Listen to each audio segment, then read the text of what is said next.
El desastre electoral de la oposición no se explica solo con los múltiples abusos del gobierno. Las divisiones, el desencanto de los electores y la falta de liderazgo contribuyeron a esa paliza, que complica el escenario de una transición de cara a 2018. La sonrisa de Nicolás Maduro lo indica todo. Se siente fortalecido y su partido, el SUV, también.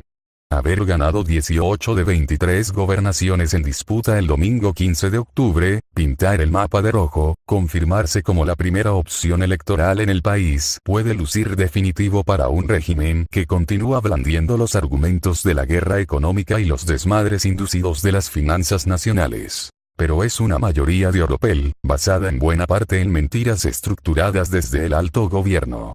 Las elecciones de gobernadores no se definieron solo el domingo, también en julio pasado, y antes en abril, y con distintos eventos a lo largo de una década, con la complicidad involuntaria del propio liderazgo opositor y al desánimo de quienes adversan al chavismo. Uno de los casos emblemáticos es el estado Miranda, asumido por el chavismo como joya de la corona.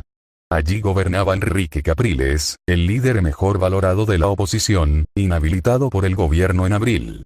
Su sucesor habría sido Adriana Delia, fiel colaboradora y diputada electa en 2015 por la región de Guarenas. Pero ella también resultó inhabilitada el 3 de agosto, 5 días antes del cierre de inscripciones.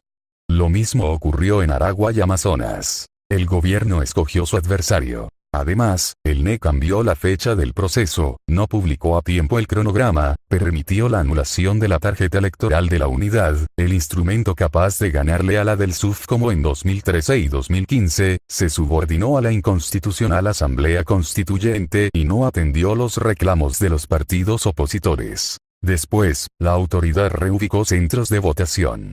Envió a los electores de clase media a barrios peligrosos, y ninguno tuvo información clara. La técnica, conocida como ratón loco, llegó por recomendación de asesores enviados por el presidente Daniel Ortega de Nicaragua. Afectó a un total de 700.000 electores en el país y, en el caso de Miranda, a 120.000, 11% del padrón. El candidato oficialista ganó por 6 puntos porcentuales. El gobierno, según informes de la Mesa de la Unidad, pero también de ONG como el Observatorio Electoral Venezolano, compró testigos, expulsó veedores, chantajeó con la entrega de bolsas de comida, obligó a votar por los oficialistas y hasta amenazó a los electores con excluirlos de programas sociales. Todo ello, sin contar la ayuda del aparato del Estado y hasta de los militares para movilizar electores, mantener las mesas abiertas más allá del plazo y permitir la trampa. En Miranda, por ejemplo, centros electorales sin testigos opositores registraron votaciones inéditas para el chavismo. Mesas donde Héctor Rodríguez duplicó la mejor votación de Chávez y logró hasta el 92%, con una abstención de solo 10%, nunca antes vista. En Bolívar, donde la oposición tiene pruebas, al totalizar le sumaron al candidato del oficialismo más de 2.000 votos y le desaparecieron al opositor Andrés Velázquez algunos cientos, hasta generar la diferencia de 0,2%, con el cual proclamaron al ganador. Las actas de cada máquina electoral demostrarían el robo. Y encima de todo, el gobierno eliminó la observación internacional. El Consejo Nacional Electoral optó por la figura de los acompañantes, que arriban al país un par de días antes de las votaciones y se retiran poco después. Sus informes no son vinculantes, y las propias autoridades los avalan antes de publicarlos. Al matadero. Los opositores sabían que esa había sido la tónica por una década. Por eso, la dirigencia se dividió.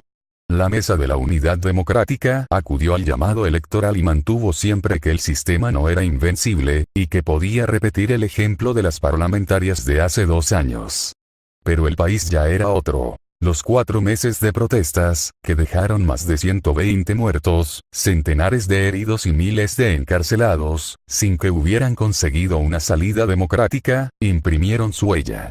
La Asamblea Nacional perdió sus funciones, reducida a ser caja de resonancia de discursos y denuncias, y la Asamblea Constituyente quedó instalada y funcionando, como máxima instancia de esta nueva dictadura. Pero además, el liderazgo opositor entró en contradicciones. Freddy Guevara, la cara más visible de las convocatorias a la calle, ya había afirmado en julio: ¿Quién se va a imaginar que con esa constituyente aquí habrá elecciones limpias? Otros voceros abjuraban hasta del diálogo con el gobierno, pero luego abrieron conversaciones en República Dominicana. Otros más se deslindaron de la MUD y llamaron abiertamente a la abstención. Un enredo total. La consecuencia estuvo en los resultados. Un sistema tramposo encontró vía libre cuando los electores de la oposición no acudieron a votar. En Miranda, caso emblemático, solo 4 de los 21 municipios de la entidad, los del voto opositor más duro, tuvieron casi 140.000 abstenciones con respecto a la votación disidente de 2015. El chavismo se alzó en todo el estado con 86.000 votos. Lo mismo ocurrió en otras regiones. Carabobo, Aragua, Vargas, Monagas.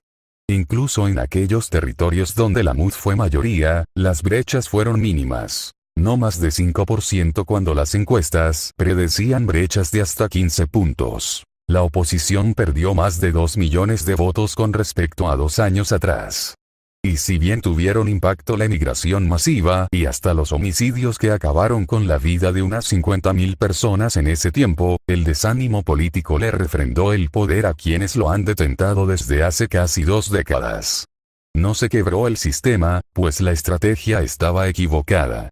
No animaron al elector, pues las explicaciones no fueron las correctas, donde el defender espacios se quedó corto. No es gratuito que el secretario general de la OEA, Luis Almagro, haya espetado. Es muy claro que cualquier fuerza política que acepta ir a una elección sin garantías se transforma en instrumento esencial del eventual fraude.